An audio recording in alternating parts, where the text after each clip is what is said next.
Deux beaux palmarès des deux côtés et des grosses mains, donc on va voir de la belle escrime et voilà, prêt à en découdre pour ce premier tour. Siklosi, numéro 1 mondial qui a gagné l'épreuve de Marrakech le mois dernier. Et en face, Andrea Santarelli, un tireur de 31 ans qui a fini 4e des Jeux Olympiques de Tokyo en 2021 et qui reste une référence sur le circuit. Ouais, exactement, avec l'équipe d'Italie, il a enchaîné les compétitions par équipe. Là, en individuel, ça fait un petit moment qu'il est, on va dire, un petit peu plus en dessous, mais ça reste un tireur que tout le monde redoute quand on l'affronte.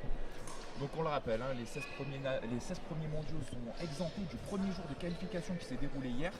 Et donc Siklosi, c'est le premier match qu'il va disputer sur le sol de Saint-Maur cette saison. Et en face, on a Andrea Santarelli qui a dû passer par 3 tours de tableau hier pour rejoindre le tableau principal et ce match-là. Mais attention, Santarelli, on sait que ça peut être le match piège typique pour le Hongrois. Oui, c'est typiquement le match piège, on va le voir. Siklosi qui a un jeu un peu plus de contre-offensive, il va un peu bloquer dans son camp. Santarelli un peu plus fantasque, on va dire. Mais c'est le match piège par excellence. Donc là on peut voir un petit peu ce qui se met en place, le Hongrois qui va bien rester dans son camp.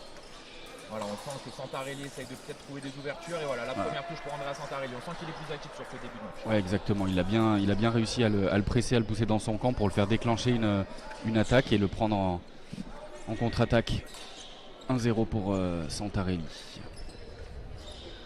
Le Hongrois direct qui essaye de mettre un peu plus de rythme. Oui, voilà, peut-être qu'il sentait qu'il était un peu spectateur sur cette première touche. Ouais, exactement, vous voyez bien trop passif dans son camp, il essaye peut-être un peu plus d'imposer son rythme, mais il veut pas non plus aller en lâcher bêtement, il va pas faire d'efforts pour rien.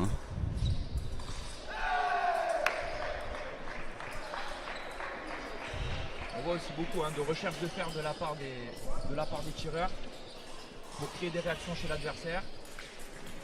Et la nouvelle touche de Santarelli, ça c'est bien varié ça. Ouais, exactement, c'est une belle attaque sur une demi-préparation de Siklosi. Mais ouais, il y a beaucoup de travail de main, ces deux athlètes qui ont des super mains en fait, une super pointe. Donc ils essayent de déclencher et créer les erreurs chez l'adversaire en s'appuyant là-dessus. Voilà, ils font vite tourner leurs épées pour essayer de contrer, écarter la lame de l'adversaire pour ensuite toucher. Voilà, une illustration de ce qu'on vient de dire. Exactement, et là Santarelli qui 3 touches de rang, 3-0 sur 3 actions presque similaires, pas sur le même lieu de la piste, mais qui sont à peu près pareilles sur les demi-attaques de Siklosi, il arrive à déclencher à l'intérieur. C'est le début de match rêvé pour l'instant pour l'Italien. Ouais, exactement, là on l'avait annoncé que c'était peut-être le match piège pour Siklosi et ça se confirme. C'est vrai que commencer une compétition en prenant Andrea Santarelli 4e des Jeux Olympiques de Tokyo comme entrée, 4e touche, super touche au pied d'Andrea Santarelli. Exactement, ouais. Ça c'est sa spéciale, on va dire, il aime bien la faire. On a vu depuis le début du match, il a tenté 3-4 fois. Là elle passe 4-0. Il prend le large. On sent que sur la distance aussi, là on le sent très mobile l'Italien. Ouais, exactement, il a des bonnes jambes, il est toujours à la bonne distance. Et on voit que le Hongrois il sait pas trop où se placer, du coup il rentre grand dans la distance et il se fait contrer, il essaye de se trouver là.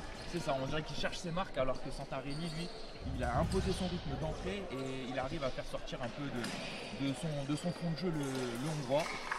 Ouais, il arrive vraiment à le faire déjouer complètement.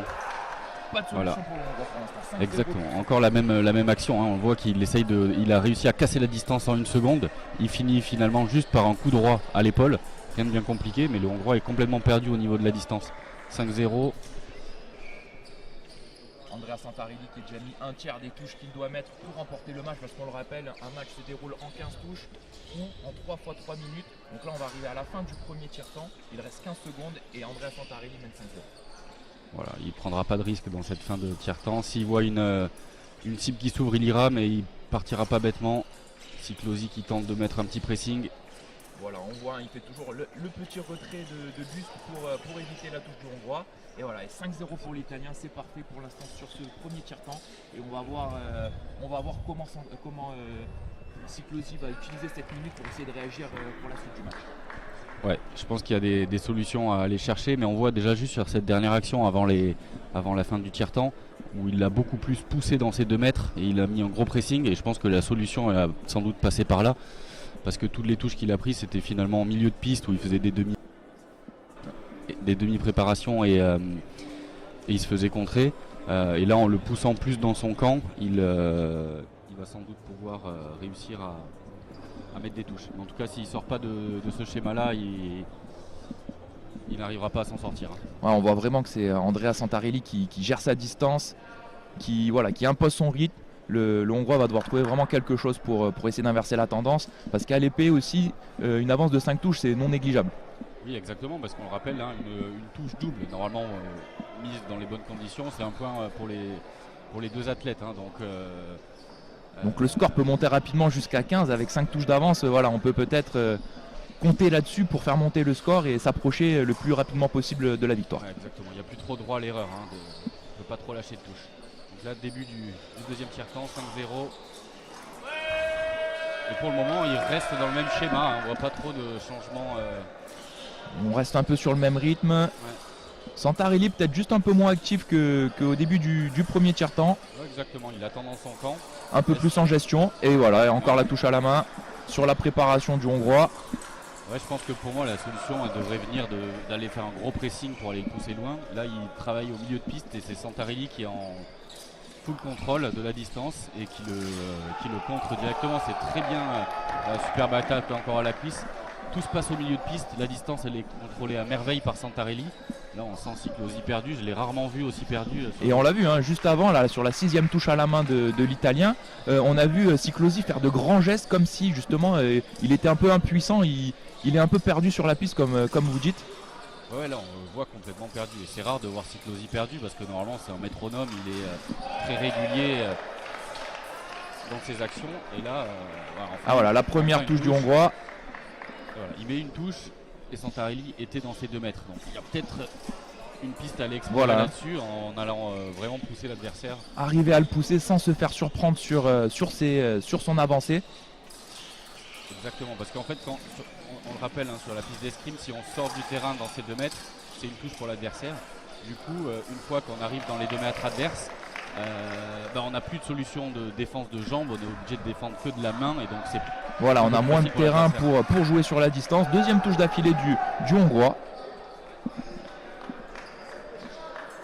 Et toujours 5 points d'écart, hein. 7-2. On est à la moitié du deuxième tiers-temps. Et toujours ces attaques dans les lignes basses hein, pour essayer de toucher le Hongrois et en même temps pour essayer de le faire reculer. Ouais, c'est ça, ça lui permet aussi de garder sa distance avec ses actions au pied, un peu loin. Il laisse le Hongrois loin. Et voilà.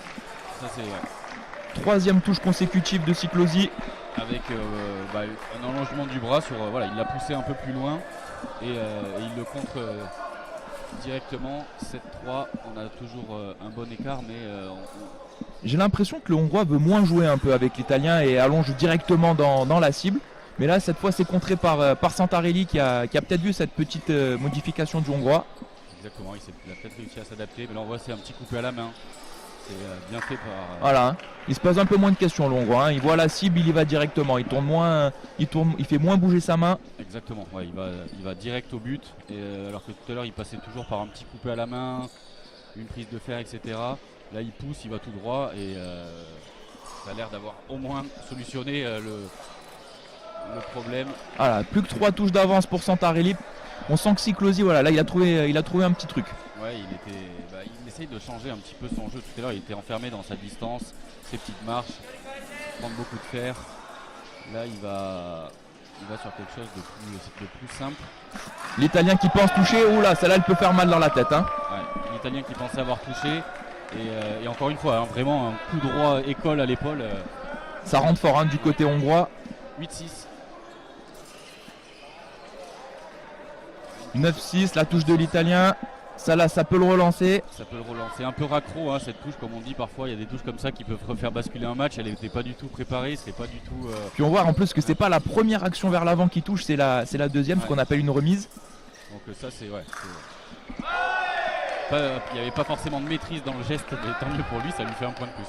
Autant la touche qui a permis à Cyclosi à revenir à 8-6, elle a dû faire du bien dans la tête du Hongrois. Autant celle-là là, de Santarelli en milieu de piste pas trop préparée, elle peut aussi un peu le soulager. Hein. Oui, carrément. Ouais. L'attaque du Hongrois, Cyclosi à 2 touches. On rappelle, hein, il était mené 7-0 le numéro 1 mondial.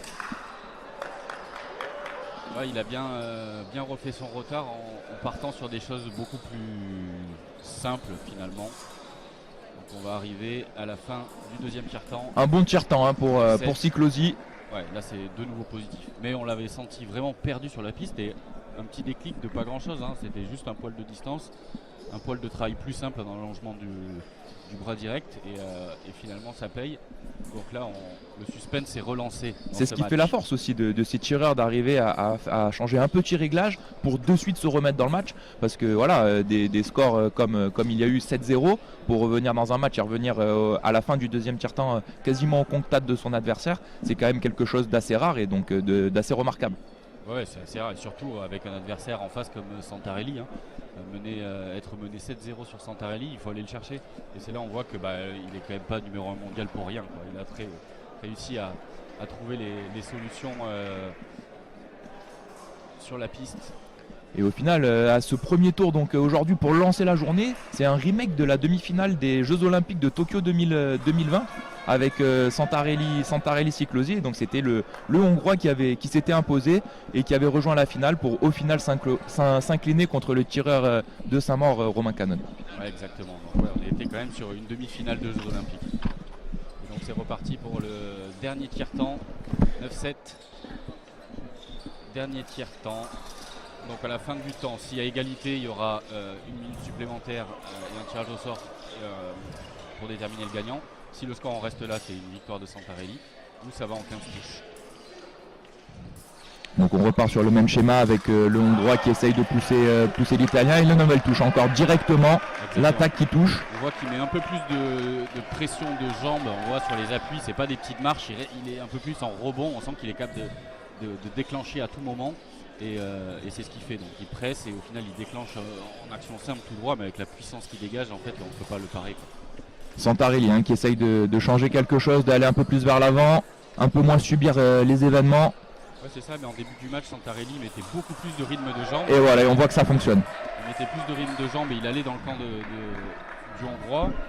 Il a mené au score et hop, il s'est mis dans son camp, a pu bouger et c'était pas trop la bonne solution. Donc je pense qu'il aurait tout intérêt à remettre son propre rythme à lui et faire presque abstraction du score pour essayer de continuer à mettre des touches. Il y a toujours cet arbitrage à faire entre continuer d'attaquer, prendre des risques et en même temps essayer de gérer un peu plus. Et au final, on voit que à trop gérer, des fois, on se retrouve à subir.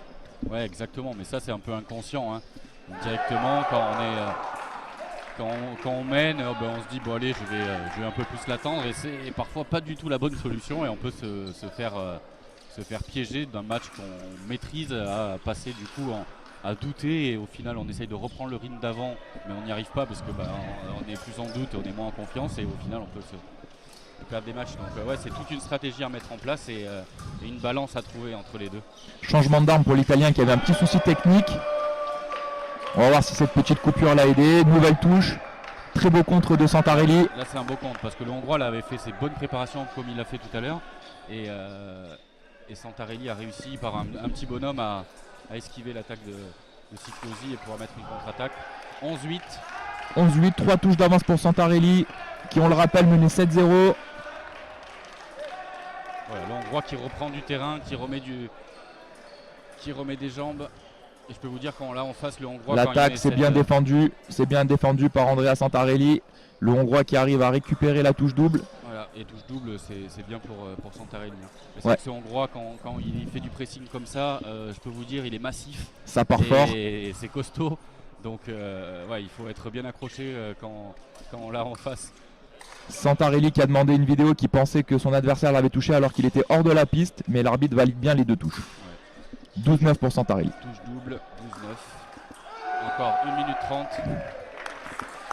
dans ce dernier tiers-temps du premier tour de ce challenge monal. L'Hongrois qui a remis la marche en avant, voilà, et ça fonctionne encore. On voit que cette stratégie avec beaucoup plus de jambes, finalement s'il s'était mis à tirer comme ça dès le départ, il n'en serait peut-être pas dans cette galère là. Beaucoup de jambes, moins de fioritures. Droite à la touche. Exactement, la pointe qui bouge un peu moins. 12-10. Voilà, et dès qu'il essaye de remettre un peu de mouvement de bras, il se fait punir à chaque fois. Ouais, là vraiment c'est aussi une belle attaque sur la préparation de Santarelli. Ouais. 13-10. Donc on rappelle, match qui va en 15. Du coup, on est pas loin. Plus que 2 touches à mettre pour l'Italien. Et cette fois, voilà, erreur de distance sanctionnée immédiatement par Ciclosi. Ouais, ça pardonne pas. 13-11. Il reste 49 secondes. Tentative de touche au pied de l'Italien. Voilà, qui essaye de reprendre un peu le terrain. Voilà, on sent qu'il veut pas reculer Santarelli là. Il veut moins subir. Et, voilà, et ça fonctionne. Et ça paye. Ouais, dès qu'il a subi, il en a pris beaucoup. Et là, en remettant un peu plus sa distance à lui, il arrive bien à le piéger et à le contrer. Ouais. Santarelli a une touche du match. Nouvelle attaque de Ciclosi. Pour revenir à 2 touches. 32 secondes. Ouais, 14-12, il n'a pas le droit à l'erreur parce que le match se termine en 15. Et la touche double. Et élimination de la tête de série numéro 1 de cette compétition. Ouais, numéro 2 mondial. Gargay Ciclosi. Éliminé au premier tour par Andrea Santarelli. Donc on l'avait annoncé, match piège par excellence. Et ça n'a pas loupé. Victoire de Santarelli. Andrea. Voilà. Un petit tour et puis s'en va pour Ciclosi qui aura disputé un seul match ici à sa mort. Ouais, exactement. Il est venu.